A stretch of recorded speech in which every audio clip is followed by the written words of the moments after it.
কি ব্যাপার স্যার, কি হয়েছে? এখানে কোনো সমস্যা? আরে ভাই দেখেন না, আমি এখানে স্মোক করতেছি আর ওই ফকির নিয়ে আমাকে ডিস্টার্ব করতেছে। আমি তো প্রচুর ডিস্টার্ব ফিল হচ্ছি। না না স্যার, উনি তো ঠিকই বলেছেন, এখানে স্মোকিং করা যাবে না, আর এখানে স্মোকিং করা নিষিদ্ধ পুরোপুরি। এই বেটা, তোর মতো 2 টাকার ওয়েটারের কাছ থেকে আমার ম্যানার শিখতে হবে। যা এখান থেকে ফট। স্যার আপনার পার্সোনালিটি, আপনার ড্রেস আপ দেখে তো খুবই ভালো মনে হয়, কিন্তু আপনার কথাবার্তা এমন নোংরা কেন স্যার? এই ওয়েটার, তুই কিন্তু তোর লিমিট ক্রস করতেছিস। কার সাথে কথা বলতেছিস তুই কিন্তু ভেবে চিন্তে কথা বল।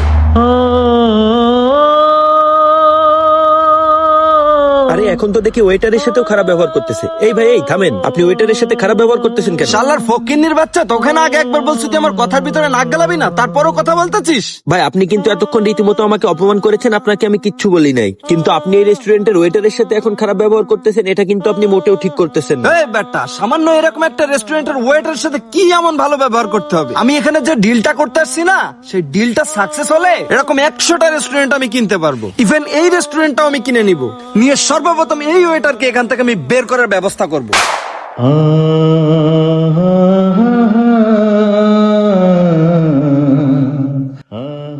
কিন্তু আপনার সেই ইচ্ছাটা তো আর পূর্ণ হবে না ভাই, কারণ আপনার মিটিং ক্যান্সেল হয়ে গেছে।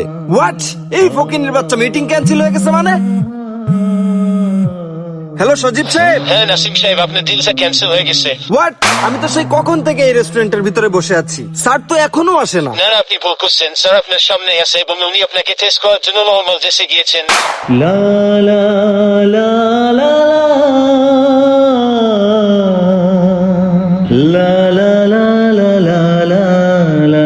স্যার স্যার ভুল হয়ে গেছে স্যার, আসলে আমি বুঝতে পারি না যে আপনি এরকম ড্রেস আপে আসবেন। স্যার ক্ষমা সুন্দর দৃষ্টিতে দেখেন স্যার ব্যাপারটা।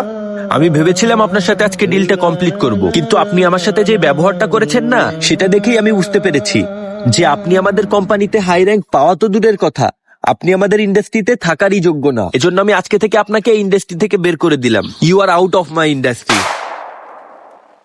যান, বের হন আপনি।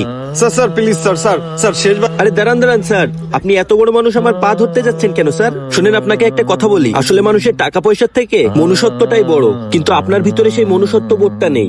আর আমি চাই না আমার ইন্ডাস্ট্রিতে এমন লোক থাকুক যার ভিতরে কোনো মনুষ্যত্ব নেই। ইভেন আপনি যে রেস্টুরেন্টে দাঁড়িয়ে আছেন না, এই রেস্টুরেন্টটা আমারই রেস্টুরেন্ট। আসলে আপনি হায়ার র্যাঙ্ক পাওয়ার যোগ্য কিনা এটা টেস্ট করার জন্যই আমি নরমালি এসেছি এখানে।